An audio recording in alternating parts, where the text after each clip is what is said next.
The issue of mental health in our society is something that is not understood in the least. Just like the word we use, crazy. You're crazy. He's acting crazy. He's crazy. What are you, nuts?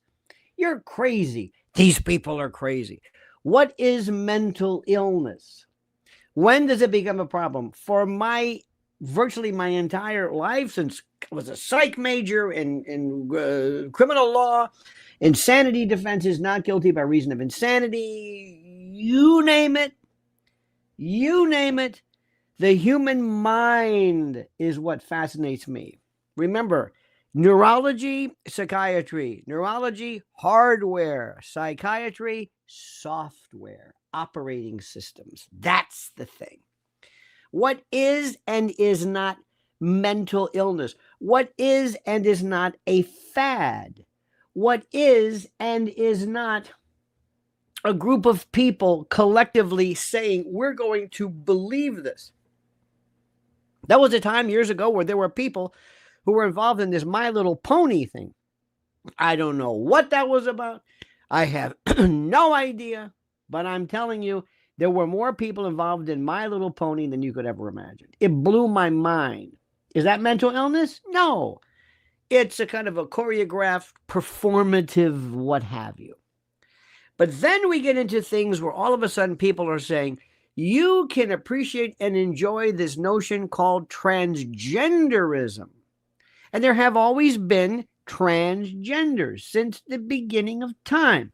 The number of them, we don't know. The actual cases, we don't know. The actual legitimate, real numbers, verifiable, we don't know. What does that mean, transgender? Transgender in your head, pre-operative versus transvestism, whatever that, cross-dressing. Then we got into variations of non-binary. And as the momentum started, as the discussion started, as everything started to take shape and blow up, and it took on an aspect of its own. Remember what I've told you since day one. The most important experiment ever was what we saw regarding tattooing. Overnight, rational people scarred, marred, disfigured their dermal real estate for reasons I will never, ever understand. But they did it. And there are people today who will do anything. Do you know the number of people who all of a sudden actually, and I'm going to tell you this right now, who are actually saying, who work in government officials, that they are stressed out over the fact that they have to turn in their 5-point thing? It turned out to be an online meme. So sit back. Today, the truth about transgenderism, science, politics, and the mental health debate exposed. Sit back, my friends. Make sure you are signed up and ready to go. Make sure you are ready to go and that you are subscribed to Lionel Nation. But first, this important word. If you're watching this, consider yourself warned. Food prices are about to explode, and the time to prepare is now. Listen, go to preparedwithlionel.com. Preparedwithlionel.com and secure your 4-week emergency food supply now while supplies last. With new tariffs, listen to me, with new tariffs slamming the global market and inflation spiraling, your grocery bill is about to skyrocket. When the crisis hits, shelves will be empty, and those who didn't prepare will be left desperate. History proves it. Every major economic collapse, every supply chain disruption, the first thing to go is food. You do not want to be waiting in government lines, hoping there's enough left for you and your family.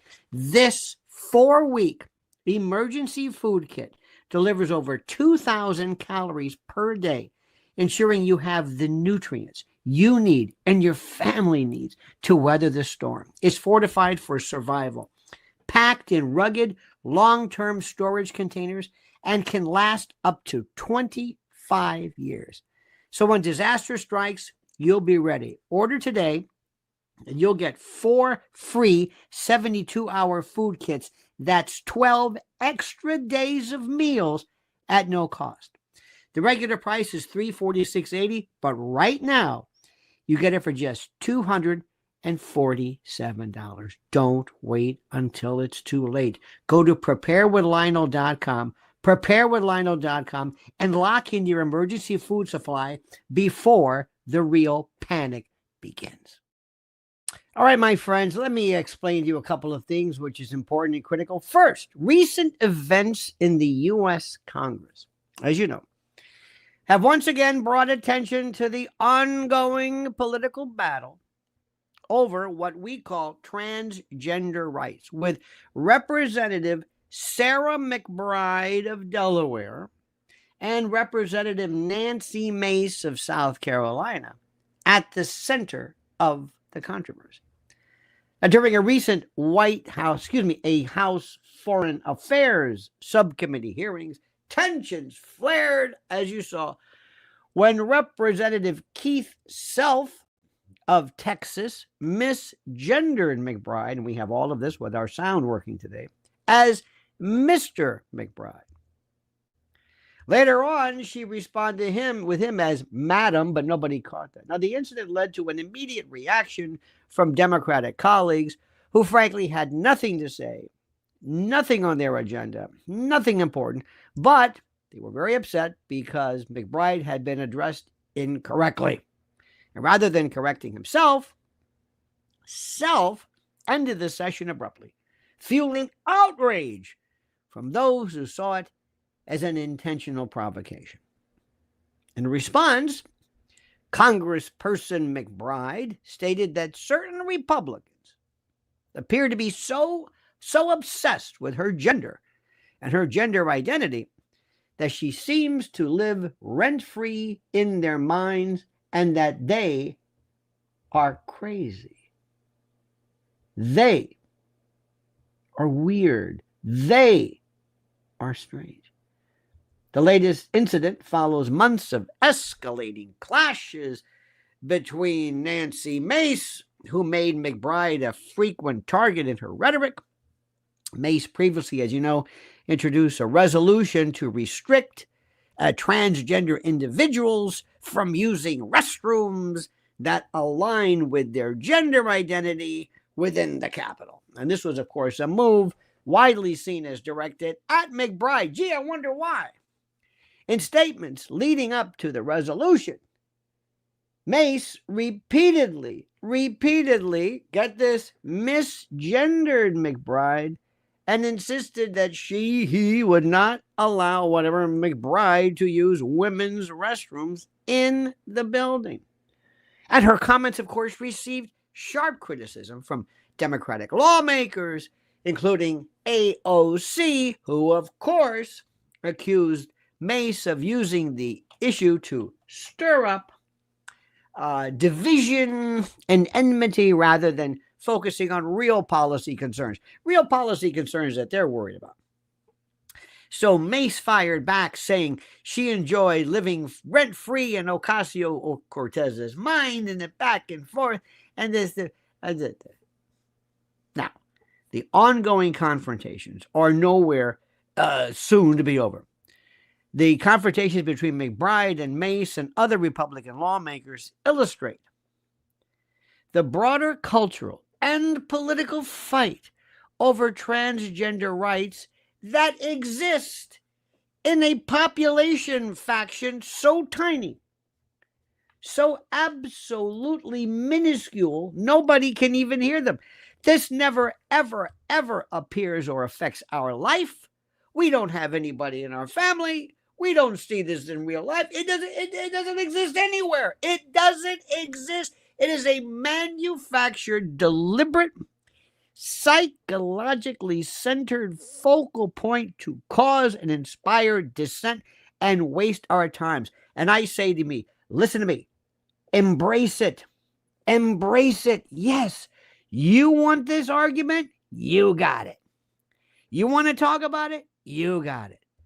For Congressperson McBride, these incidents highlight, of course, the obstacles, she says, faced by transgender individuals in leadership positions, while for Mace and her allies, the debate over gender identity remains a key battleground in their efforts to define social and political norms in America.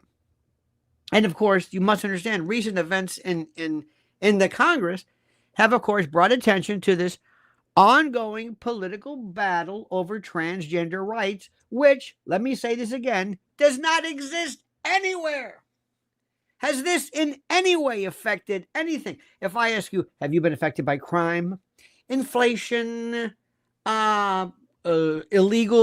Yes. Has it if all of a sudden, if we never brought up transgenders, would you even know anything about them? No.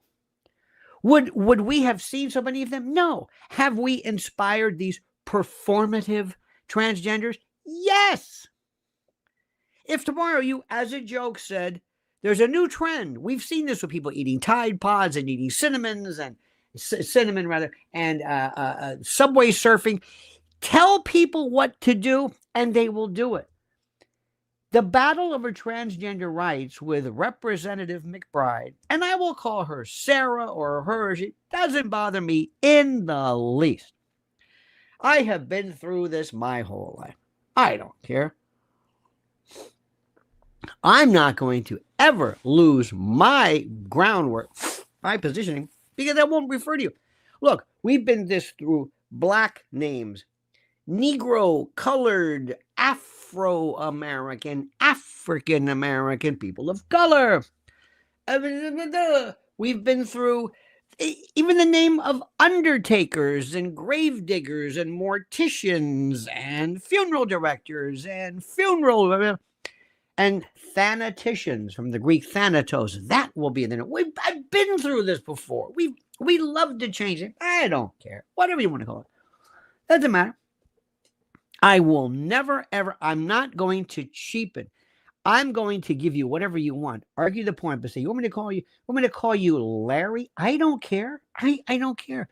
Ms. Remember Ms.? Remember when some of the feminists didn't like women, W-O-M-E-N, they like W-O-M-Y? Fine. I don't care. Doesn't matter to me. I don't care. Doesn't matter. Whatever you want. If that's what you want, because I'm going to go to the art house. I'm not going to give you a reason to argue with me. So Sarah McBride and Nancy Mace are, of course, at the center of this controversy. And it's fantastic because, believe it or not, as simple as you may think this is, I think it is most important in making people understand that there is something to this. And during, of course, the recent House Foreign Affairs Committee, there were tensions which were going, as you know, between Keith Self of Texas, who misgendered. Remember this? Now, let me explain this to you. And this is the most important part. Let us get an idea of what we are talking about. And the question is, do you honestly, truly, actually believe that these cases are legitimate? First, let's start off with one of the issues of who is this Sarah McBride and why is she important and what's the big deal. Here was one instance which I found interesting. This was, let me see, yes. Here she is in a meeting. This is that we are talking about. Oops. This is the meeting that we were discussing. Let me move this over here. And listen very carefully to how this was. And this was this petulant? Absolutely. Mr. Self did this. Yes. This was another example to throw red meat. Anyway, it went something like this. I now recognize the representative from Delaware, Mr. McBride. Thank you. Mr. McBride. One more time. Get this? Get what he did? Okay. I now recognize the representative from Delaware, Mr. McBride. Mr. McBride. Ooh! Now you've done it. You've misgendered. Oh, not good. Not good. Oh, my God. Not good in the least. What are you doing? What are you doing? Okay, now, let us see what happens. Thank you, Madam Chair. Thank you, Madam Chair. Wait a minute. She came right back. Nobody brought that up. Is that okay? I guess it's okay. I'm not sure if that's okay. Was it a joke? Was it a report? A repost? RIPOSTE? What do you think? What do you think?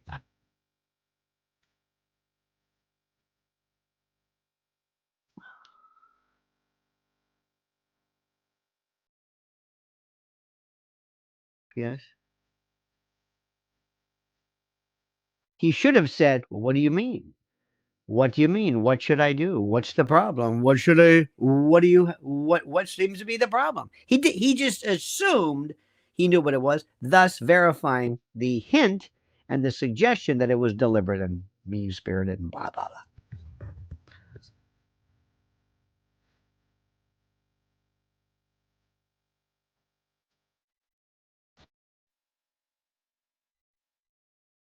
Uh-oh. Oh, twice. Mr. Chairman. Oh, have you no decency? Oh. They heard. This hearing is adjourned. Wow. Now, this is silly, of course, but let's go back. I just found this interesting, and nobody I now seems to have picked up on recognize it. the representative from Delaware, Mr. McBride. Mister, now, seriously, would you have done this? No. No. I wouldn't have done this. You wouldn't have done this. This is ridiculous. It makes you look petty. It's cute. It's fun. Great for us. Great for us to talk about. We're not going to go, okay, all right, all right. We got this woman wearing Carmen Miranda hats, and she's supposedly this. We got another one over here who's whatever. This one's wearing a wig. The whole world is full of falsities. So if you want to be a man, woman, that's okay.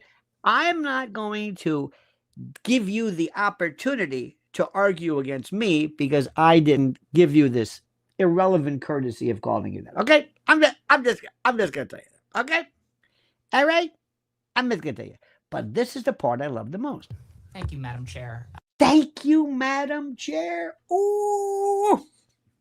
Now, as you know, in the world of what we're doing, this is great. And the reason why it's great is it's petty, it's petulant. You don't have to know anything about it. You don't have to know anything about the issues. It's about crazy people and they're this and they're nuts. Okay, fine. I wouldn't have done that. I wouldn't have done this. I don't understand why they did it. I don't get it, but that's okay. It doesn't matter. That's me. But before we move on, let's also remind you of this. And I'm going to say something to you, and I'm going to be honest with you, okay? Or as my friend always says, I'm going to be as honest as I possibly can be. I love that expression. I'm going to be as honest as I possibly can be. In fact, we have, who was it? Karen Peterson says, not true. It's that constant 5 o'clock shadow all day that triggers Mace. There you go. But also, seriously, Karen, would you really, of all the things to be worried about, does this really bother you? Does this really bother you? That's okay. That's okay. This one's walking around. This one's got fake boobs. This one's got a fake wig. This has got a fake. This one's bleaching her skin. This guy's wearing lifts. This one's really gay, but isn't letting you know. This one's closet. This one's stooping. This one's wife. This one's an alkie. This one's a drug addict. Come on. This is Congress. You really want to do, if you want me to go, is there anybody here who really was I wouldn't lose the argument. It's like, I'll call you whatever you want. Or you could say, Madam, you could even emphasize it if that's what you want to do. And now I introduce Madam Sarah McBride. You want to be a deek? Go ahead. Save it for the good stuff. But let me explain to you something. And this is the part that is the truth. And this is the part that's the truth. Do you know what's the most problematic? Her voice. I'm going to say her. Her voice. Listen to this. Listen For the love of God, listen and tell me this doesn't annoy the shite out of you. I will not take a lecture on decorum from a party that incited an insurrection. Would you ever have a product sold using that voice? Now, as you know, many people like Brad Rung, Brad Rung was very, very, who, by the way, always not interrupts, but brings us all kinds of wonderful things. Like in 1973, future U.S. Senator John McCain was released from North Vietnamese captivity after being held as a prisoner for more than 5 years. Thank you, Brad. Even Brad knows. Would you have this voice? And as I was saying, my stentorian pipes, my Robert Goulet baritone, somebody told me I sounded like Joe Pesci. My favorite is Curly Howard on Benzedrine, which I think is the best one ever.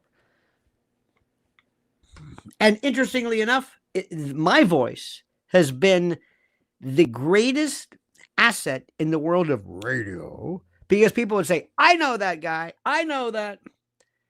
People would say, for example, you got to hear this guy Lionel. Who is he? You'll know. I always loved it. Fine. It's the way I am. I don't. But there were some things where they would say, I don't really want you. I don't think I would be like a booth announcer. And I recognize this. Can you imagine somebody, if you had this on the radio? I appear to live rent-free in the minds of some of my Republican colleagues. And she loves it. Loves it. Good morning, Big Dick. Appreciate it, my friend. She loves it. This is the only reason she's there. I'm a trans woman, and that's it. And if you don't like it, that is it. Totally. I wish that they would spend even a fraction of the time that they spend thinking about me, thinking about how to lower the costs for American families. The lower the cost for families. And you can say, well, tell me, you mean like you did during the Biden administration when it was straight to the center.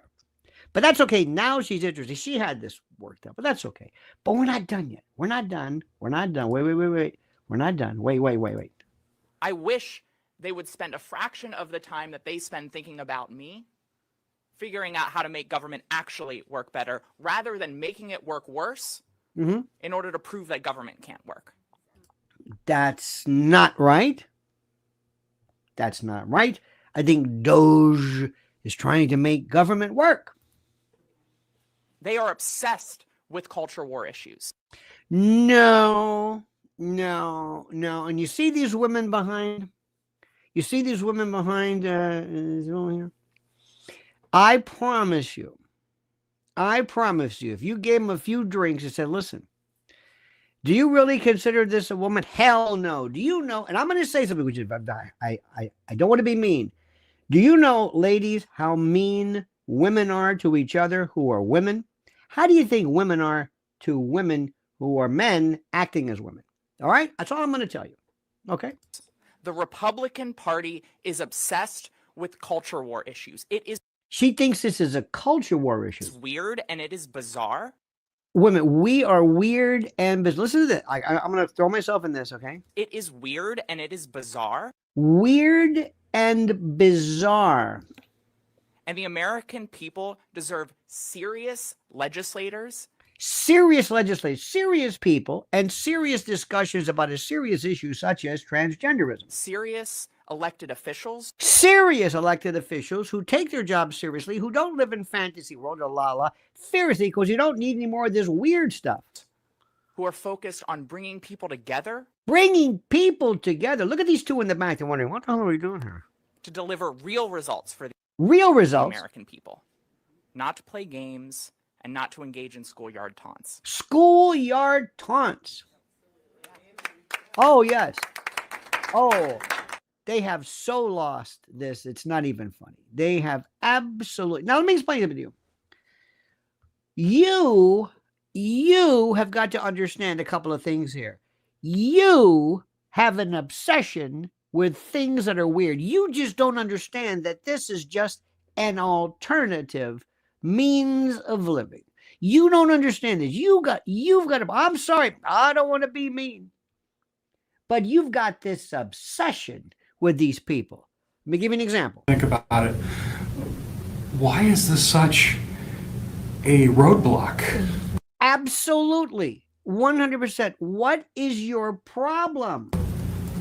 Why have we spent an hour discussing this? Especially, you say you care about the students, but half of you are not sure what gender is. Exactly. What is your obsession? Especially transgender. I know. No, the lawyer said transsexual earlier. That's not the correct term. It's transgender. It's transgender and it's not transsexual. What is your problem? You've got a problem. I'm a transgender woman. My pronouns are she, her. This is she, her, and you got a problem with the pronouns. And my pronoun is thou. That's me. And which is a clicking noise. You've got a big problem with these people. And I will only accept those pronouns. She will only accept. So don't you even think for a minute of trying to slip in some inappropriate pronoun. Oh, no, sirree. I will not be addressed any other way. She will not be addressed. And by the way, love that fetching outfit. And in the workspace, oh yeah, I'm protected by that. She is protected. So get it through your head, okay? Our students should be too. Yep. Especially when they're not over 18, don't have a voice. When they're over 18, man, you're right about that. Now, I'm glad you brought up this idea about students. Students. You know what McBride said about students? Now, this is going to be really tough to listen to, okay? Really tough. But here she is, speaking to kids. And this is when I say, that's it. All bets are off. Whatever you did before, no problem. No problem. Kids, nope. Now listen carefully. This is tough to hear, but watch.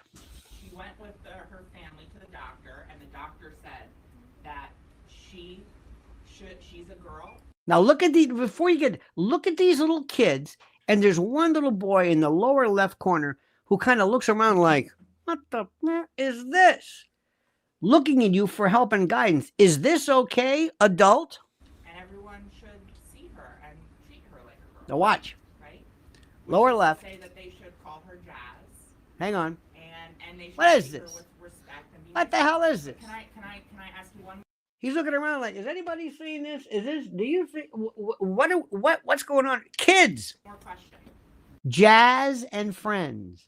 So that journey that she had. People thinking she was a boy, and the fact that Jazz knew she was a girl, to her parents and her friends accepting her as the girl that she is. That journey is called being transgender. That journey, you hear, kids, is called being transgender. And like Jazz said, that makes her a little different from some of the other kids. Look at these kids' hands. Like, what about me? What is going on here? This is called menticide. This is brainwashing. And now, this is where I say, oh no, no. Oh no. Everything was fine. You want to argue in Congress? Go ahead. You want to have bathrooms? Go ahead. Kids? I don't even want to have kids talk about divorce. I don't want to have kids talk about things that maybe bother them. I'm not interested in any of that. You understand what I'm saying? I don't want kids to hear things they don't understand. Do you hear what I'm saying? I don't want kids to have to say, what? I'll never forget. It was a case, a little kid was watching, true story, was watching some romantic thing. It was just nothing. It wasn't even sexual, but it was like a kiss, or two people they were embracing, and the woman was, So the little boy said, does sex hurt? All of a sudden, out of nowhere. What? Huh? And of course, men and people thinking they're funny said, only the next day when you win, or something. They were thinking of something cute to say, but they said, but you always should say, well, why do you ask? Not, no, sex does not hurt because of the schemes. Blah, blah, blah. No. You ask, well, why do you ask?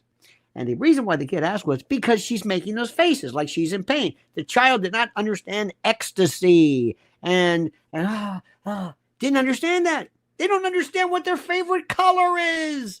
That's the difference. Whatever you want to do is, I don't care. This is an artificial, it's nuts. The fact you want to talk about it, go ahead, but not with kids. Listen to this one. This is the one, I don't know where this came from, but this is where I say, oh, no. Identify as trans and non-binary. I don't know what this is saying. This is this kind of a garbled, non-binary. I'm not sure. I'm Jack. My pronouns are they, them. They, them, okay. And I identify as trans and non-binary. Trans and non-binary. Speak clearly, please. Here are 3 things you can do to support trans children in your school. To support trans children. First of all, I don't know if there are trans children. I don't even know what that means, but I'll play along. Number 1, be a visible trans ally. Be a visible trans ally. I don't even know what that means. Trans ally? You mean advocate? Proponent? Advocate? What do you mean an ally? Trans ally? There are lots of ways to do this. By the way, you notice a particle board behind him? What is this? What is this set? It's this particle board. From having trans-inclusive flags in your classroom. Trans-inclusive flags that you've got to point to and say, there's a trans-inclusive flag. They don't even want you to say the Pledge of Allegiance. But I've got to, by the way, that's flag. Don't mispronounce that. To having trans-inclusive storybooks on your bookshelves. Trans-inclusive story. Okay. Number 2, stop unnecessarily gendering things in your school. Don't gender things. What do you do? No. Gender. No, don't. Good point there, Jack. This ranges from easy changes, like not grouping children into boys and girls. Don't do that. Don't do that, Jack. And by the way, if Jack helped you off a horse, would you help? Well, anyway. To not having gendered uniforms. No gendered uniforms. Consider how excluded trans and especially non-binary children and staff may feel about gendered spaces and policies. How do you even get into this? How do you walk in? I don't know. I'm non-binary. I don't like this. I don't like this. The whole desk thing. The men, boys, I don't like. Wear the flags. I don't feel inclusive here. Don't feel inclusive. And number 3, teach children about pronouns. What pronouns? They don't even know what a pronoun is to begin with, but we're going to start off by telling them they, a singular item being considered a plural. I'm all for pluralization, but not this. They are, how we use them, and why they're important. This allows trans people to not be singled out for their pronouns, and instead makes pronouns part of the norm. The norm? Now, let me explain something to you. And listen like you've never listened before.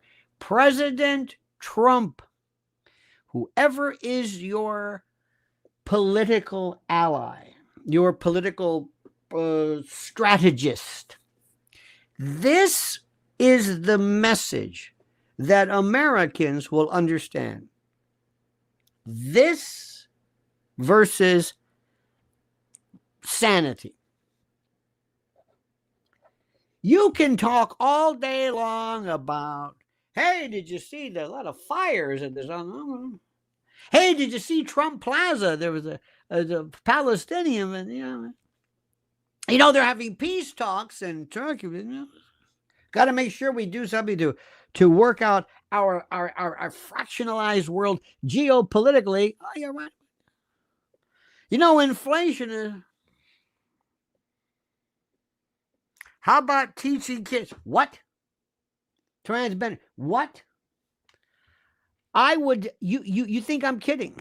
I would say very, very, very, very carefully. Ladies and gentlemen, You can have America the way you think it should be, or this. Think about it. Why is this such a roadblock? Now you can say to yourself, wait a minute. Isn't that unfair? Uh-huh. Remember Willie Horton? That was terrible, only because it was effective. Only because it connected to what people were actually feeling. It made people say, wait a minute. Now, we could talk about this all day long. We could talk about this all day long. Now, the question you have and other people have is, what does the science say specifically? What does the science say about this? Well, I've got a whole bunch of things for you about the science and medicine and what psychiatry says, and you're going to be very surprised. But first, this. Listen to me. Are you drowning in debt? You're not alone. New reports show the average person is buried under $8,674 in credit card debt, with total consumer debt soaring to a staggering $104,215, including mortgages, auto loans, student loans, and credit cards. It's a financial crisis, and without a real solution, many will keep spiraling deeper. That's why I want to introduce you to a powerful secret weapon that has helped so many regain control. They specialize in consolidating all your debts into one manageable monthly payment and even negotiate a settlement so that you can pay less than you actually owe. Think about this. They've already settled over $275 million in debt. Think about that. Helping people break free in an average of just 28 months. I've personally recommended their services to friends and clients who needed a way out, and now I'm bringing it straight to you, my loyal Lionel Nation family. So don't wait. Book a free consultation today, right now, at NoDebtWithLionel.com. That's NoDebtWithLionel.com. The link is right under the title here. It's time to take back control of your finances. Act now. Get out of debt and start living the life you deserve. In law, there's a thing called opening the door. And there's nothing worse than you could ever hear if you're doing a trial than have someone say to you, I'm sorry, but you opened the door. Oh, no. Oh, no. That means that I took something which I normally would not be able to explain. And by virtue of my stupidity, I have opened the door. And now people are talking about it. And now I didn't want them to bring up the fact that he had a prior conviction, but because I brought up prior conviction, I now opened the door. And now I have got to deal with people and subject matters that I do not want. Big Dick, I'm going to thank you, my friend. Big Dick also says, what do you call it when two cults war? Make all America self-autonomous, self-governing again. I don't know if it's ever going to be self-autonomous, but I think you're on to something there. But thank you for that. Now let's talk about this. Mental illness.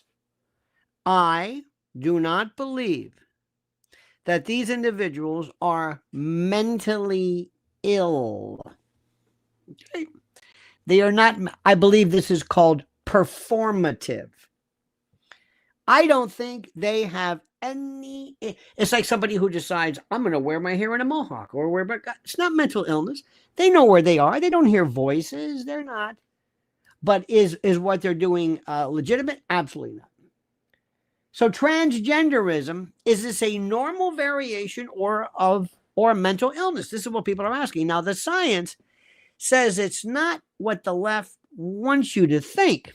And this is very interesting. All you got to do is spend a little time. For years, the radical left has pushed a narrative, and especially more now, for reasons I don't understand, that transgenderism, or identifying as a gender opposite to one's biological sex, is just another beautiful alternative strand in the tapestry and the mosaic of human diversity and blah, blah, blah, blah, blah.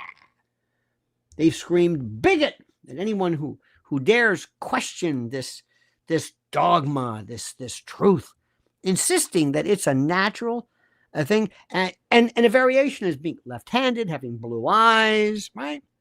But let's cut through the noise and look at the cold, hard facts. Science, real science, not the woke filtered version of it. Because don't forget, trust the science. Remember that on all these front lines? Trust the science. Paints a far different picture. Far from being a harmless variation, transgenderism is tied in some people's mind to, in some cases, mental illness, psychological distress, and a rejection of biological reality. Could that be? The data back this up, and it's time we stop pretending otherwise. And this is a very, very interesting thing here. The mental health crisis at the core of this is something that's interesting. Let's start with the elephant in the room, so to speak. The staggering rates of mental health issues among these individuals. Now, could it be because the society that they live in foments, exacerbates, exaggerates this, that normal people, if you had to go through this, of course you'd have mental illness, of course you'd have psychological problems, of course, because of society's intransigence. You know, the left loves to chalk this up to societal stigma, transphobia, but the numbers tell a different story. There was a 2016 study from UCLA's Williams Institute, and they found that 41% of transgender adults in the U.S. have attempted some form of self-harm, compared to just 4.6% of the general population. Now, that's not a top typo, 41%. Now, you could say, well, that's exactly because of the problem. And I think it's a good argument. You could say, well, of course you're going to see this. You see a lot of people who have, people who people who share different variations themselves have higher incidence of this because of the problems they go through. Not that they were like this supposedly first and then would have shown this type of behavior later on. You can argue this chicken or the egg all day long. 41% though. Now, if this were any other demographic, if you said that 41% of New York Yankees fans or 41% of people who use the word literally every other word, you would say there's something to this. We'd be sounding the alarm about a public health crisis, not celebrating as some kind of diversity or not saying, well, of course this is normal. They're actually making it worse by allowing it. If you dig deeper and the evidence piles up, a 2021 study published in JAMA, the Journal of the American Medical Association, in JAMA Psychiatry, analyzed over 7,000 transgender individuals and found that 60% had, according to this, a diagnosable psychiatric disorder. Most commonly depression, anxiety, personality disorders. Now, again, you could say, well, of course, what do you expect? And that point is well taken. The etiology of it, the teleology, the source of it is a different story. Now, this is important, before any gender transition interventions, you have to ask yourself. Now, compare that to the general population, where lifetime prevalence of mental illness hovers around 20 to 25% per the National Institute of Mental Health. So the correlation is undeniable, and it's thusly transgender identity and mental illness go hand in hand. Again, causal, correlation, you decide. Yet the woke elite want us to believe that this is just a coincidence or that it's causal. Then there's the Diagnostic and Statistical Manual of Mental Disorders, the DSM-5. This is, whether you like this or not, this is what they use. This is the gold standard. And I think a lot of argument can be made against it, but for psychiatric disorders. Until 2013, identifying as transgender was classified as gender identity disorder, which was a mental illness. This was according to that. Up till then, the American Psychiatric Association rebranded it as gender dysphoria to kind of soften the stigma. But the core issue remains a persistent distress stemming from a mismatch, a disconnect between one's biological sex and perceived gender. Now, remember something. Isn't it interesting how an identifiable mental illness can be perceived as being acceptable then, but not now? There was never a time when depression was, you could call it melancholia and all these other things. Depression is a very serious thing. It was never like, you know what, we've thought about this and depression really isn't that bad. No, it doesn't change it. Hemorrhaging, the pneumothorax really isn't a problem anymore. No, it is. This is distress. That's the key word. This isn't a normal variation in a condition defined by suffering, and no amount of rainbow flags can paper over that.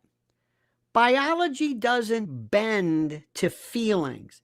Okay, their favorite talking point is that gender is a spectrum.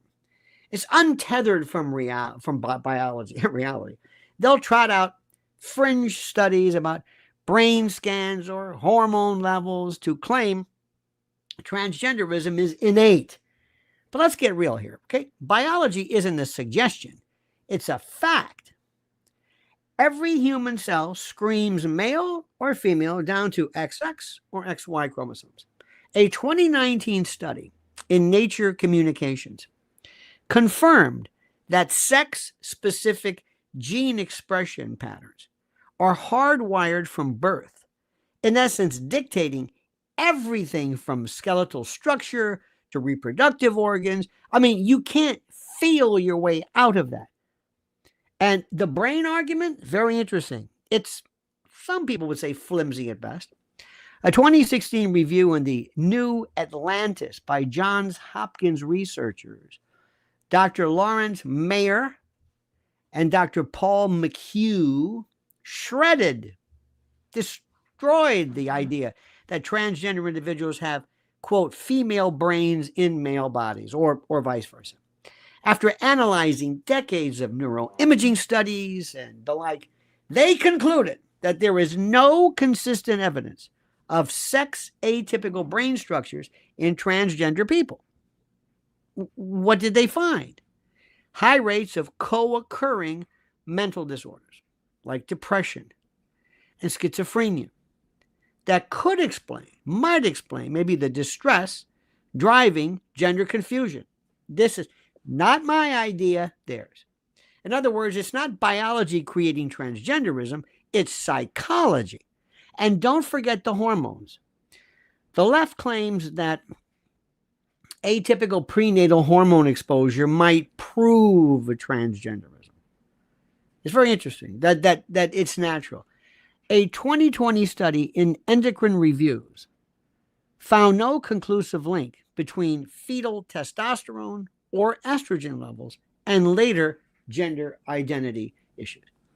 So the science is clear. Biological sex is binary, and it attempts to blur that line, or rather attempts are rooted in ideology and wish and politics, but not evidence. And then there's the transition trap. Does it even work? If transgenderism were truly a natural variation, you'd expect transitioning, for example, hormones or surgery, the whole 9 yards, to fix the problem, right? Wrong. The data on transition outcomes is a wake-up call the left never wants you to hear. In fact, look at the number of people who claim to be transgender who have never had the transition surgery, who've never had it. I mean, there might be some plastic surgery, if you will. A landmark 2011 Swedish study published in PLOS 1 tracked 324 transgender individuals post-transition for over 30 years. And the results? They were 19 times more likely to succumb to, let's say, self-harm than the general population, even after surgery.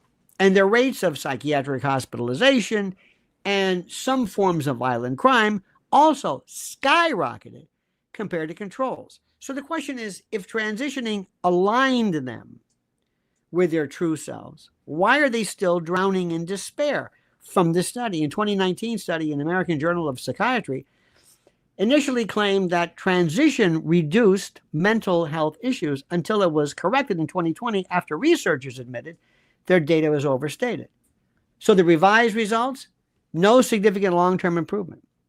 Meanwhile, the 2022 report from UK's, here we go, Tavistock Clinic, oh, you know that name, once a mecca for youth gender transitions, revealed that 34% of kids referred for or referred for treatment rather, had autism and autism spectrum disorder. Another red flag, they said. Another red flag that was tying transgenderism to neurodevelopment issues, not normalcy. And then there's this detransitioning that we're hearing about. This is this is what they never talk about. A 2021 study in Archives of Sexual Behavior found that up to 30% of those who start transitioning eventually stop or regret it after citing unresolved mental health issues as the real driver. Now, if this were a natural state of being, why are so many walking away? And then there's this social contagion angle.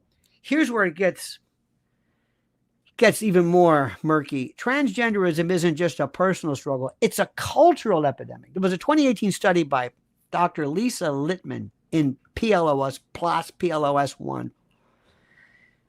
And it introduced the concept of rapid onset gender dysphoria, ROGD, rapid onset gender dysphoria, where teens, mostly girls, suddenly identify as trans after heavy exposure to social media and peer groups.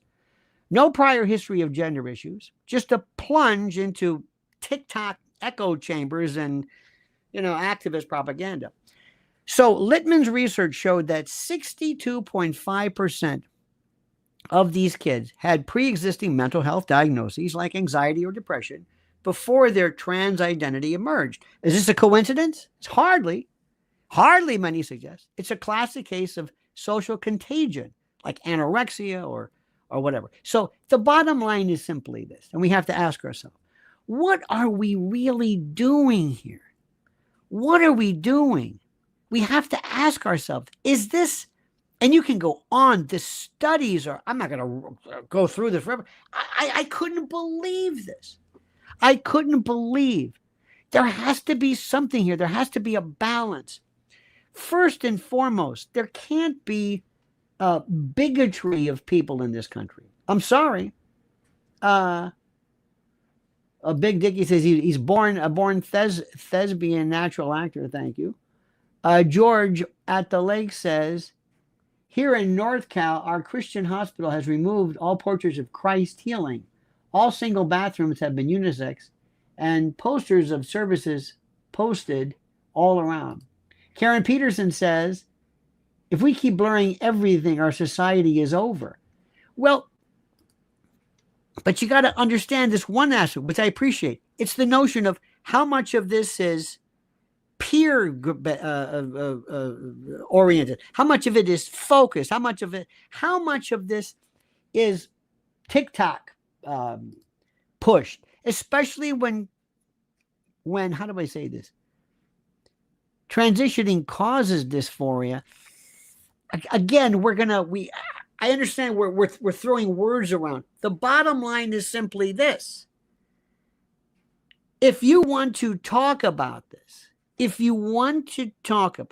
great. You have to talk about everything.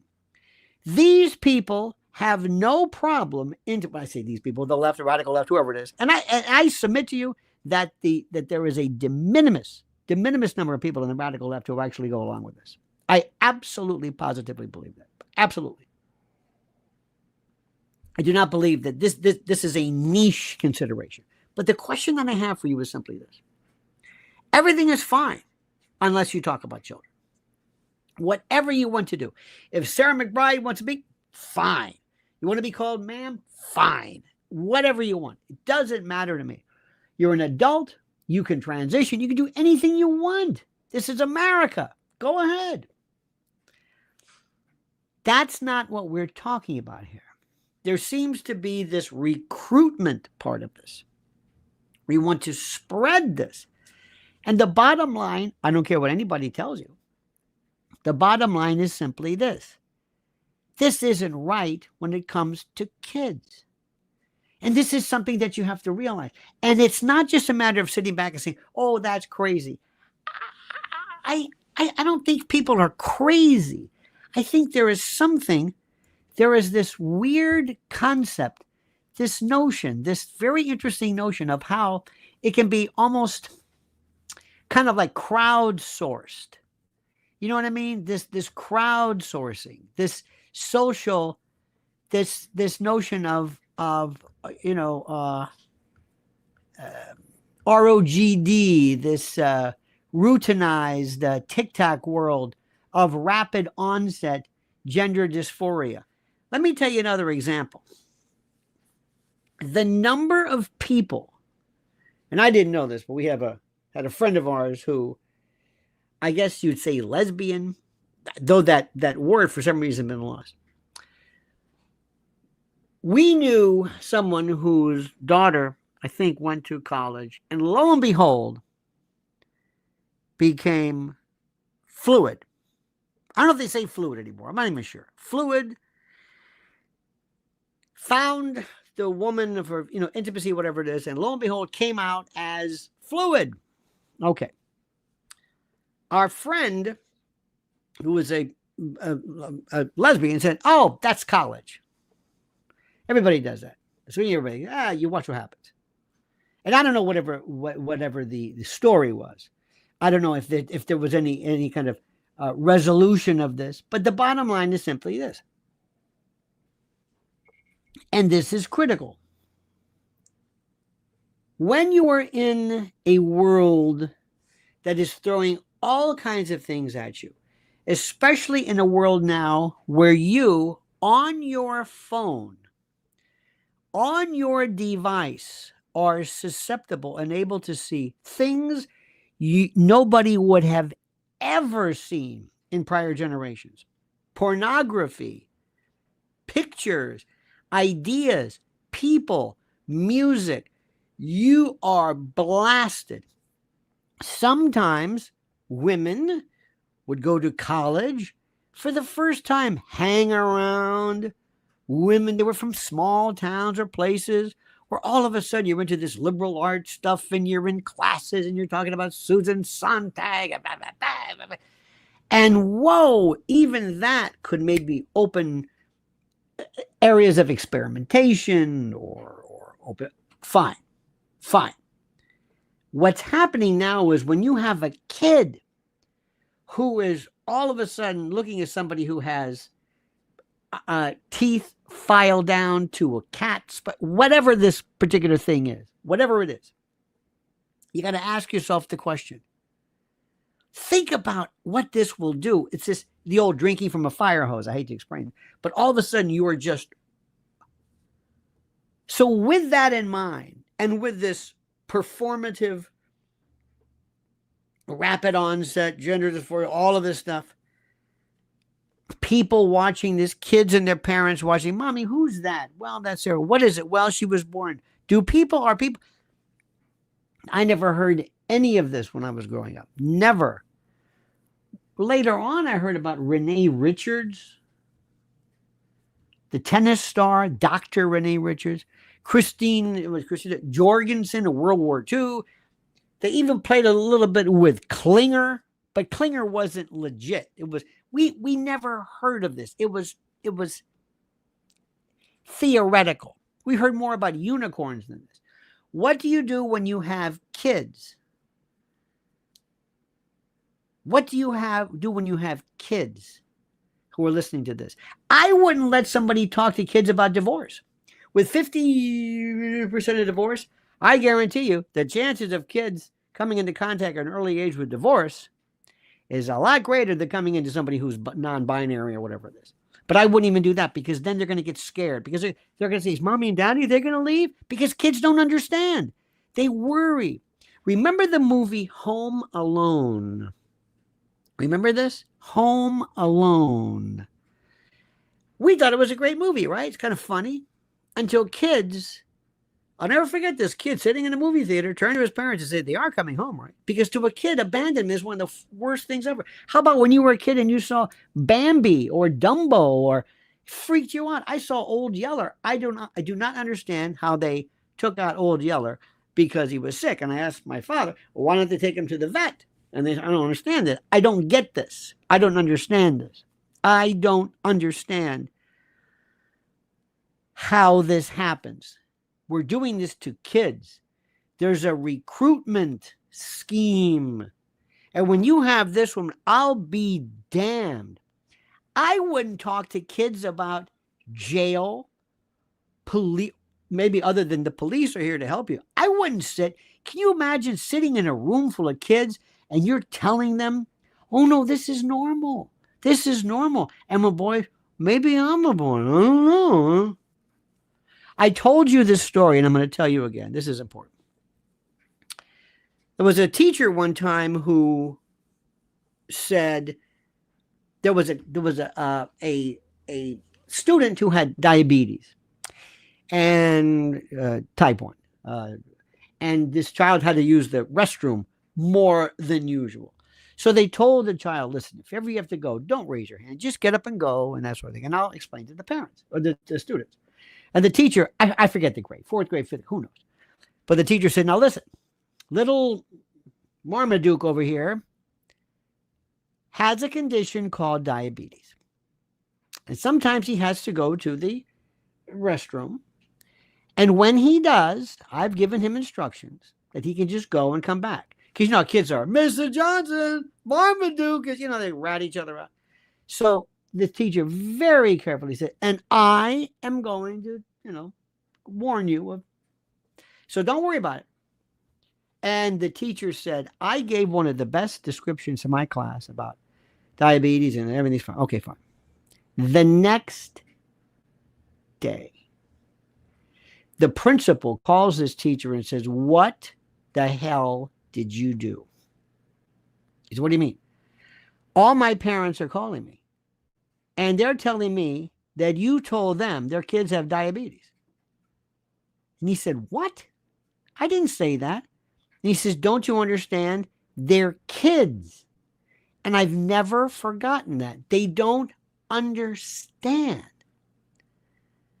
They worry, they perseverate, and sometimes they'll look at you and their mind is going a mile a minute and it looks like they're just playing something and they're not, but they're just, their heads are spinning. They don't have judgment centers. They have no perspective. So right now we're talking about this and I didn't even think kids should hear this in the first place. So when you see this, this is a movement on the part of some of the radical left, not just to introduce open-minded or whatever, but to teach people or to make kids think that somehow, to change the inner core of what we believe in. Personally speaking, I am inclusive. I will respect everybody when it comes to adults, within reason. If you're not doing anything, if you want to wear a dress, if you don't, if you want to shave your head or not, or whatever, I don't care. Be yourself. You don't need my approval. My approval doesn't matter. You are a human being, God's children, American citizen. That's it. Okay? That's it. Kids, different story. And what we are doing is the Republican Party is being handed the script from now on. And from now on, they are telling you this is where they are putting their attention. They didn't learn from 2024. They didn't understand this. They don't get it. They can't, they will never understand how they fit in and don't fit in and how they are perceived in the world. It's that simple. And what I'm telling you, and this is important, what I'm telling you is that if we as a political force behind President Trump and MAGA and Doge and whatever the hell this is, do not emphasize this, do not remind everyone that they have not learned anything and force, ask the Democratic Party, do you accept this? Is this your position? Say it now and form a wedge so that they have to break into this category or this category. Either you're with McGuire or you're not. Or because you have groups, you have the Bernie Sanders group, you got the AOC group, you got the Squad, you got the Nancy Pelosi, you got the Rennie Stoyer, you got all these old folk, but you've got a very fractionalized Democratic Party that can be broken and divided because they don't understand why they lost the election. And I want to make sure they understand exactly why they lost the election. Big Dickie Daniels says, what's in place on the books right now to go after these rat bastards that are doing this to children? Well, guess what? Nothing is. Because you have school boards who are approving this. School boards. Rather than worrying about whatever. So understand what I am saying. Adults can do whatever they want. I don't care. I truly mean that. I don't. Kids are a different story. And the second thing I want to tell you as a Republicans, if you don't use this as an example of the difference between our collective ideologies, you're not paying attention. All right? Now, ladies and gentlemen, thank you. To Big Dickie Daniels, thank you. Karen Peterson, George at the Lake, Brad Rung, thank you. Don't forget to follow Mrs. L at Lynn's Warriors, which is very, very important. Thank you very much. Very, very, very critical. Follow her stuff, which is the most important. She will tell you, be watching the event she went to last night. I'm not going to steal her. The school she attends, what she is seeing. She is out in the jungle, so to speak. She is on the battlefield. She is out among the troops, not sitting back, pretending to be doing something. She is doing something. So that's Lynn's Warriors. Also follow her on Twitter at Lynn's Warriors, Lynn's_Warriors. Don't forget to follow me at Lionel Legal, and make sure absolutely you are following right now at Lionel Nation. All right, my friends, have a great and a glorious day. We'll see you later. And don't forget, the monkey's dead. The show's over. Sue ya.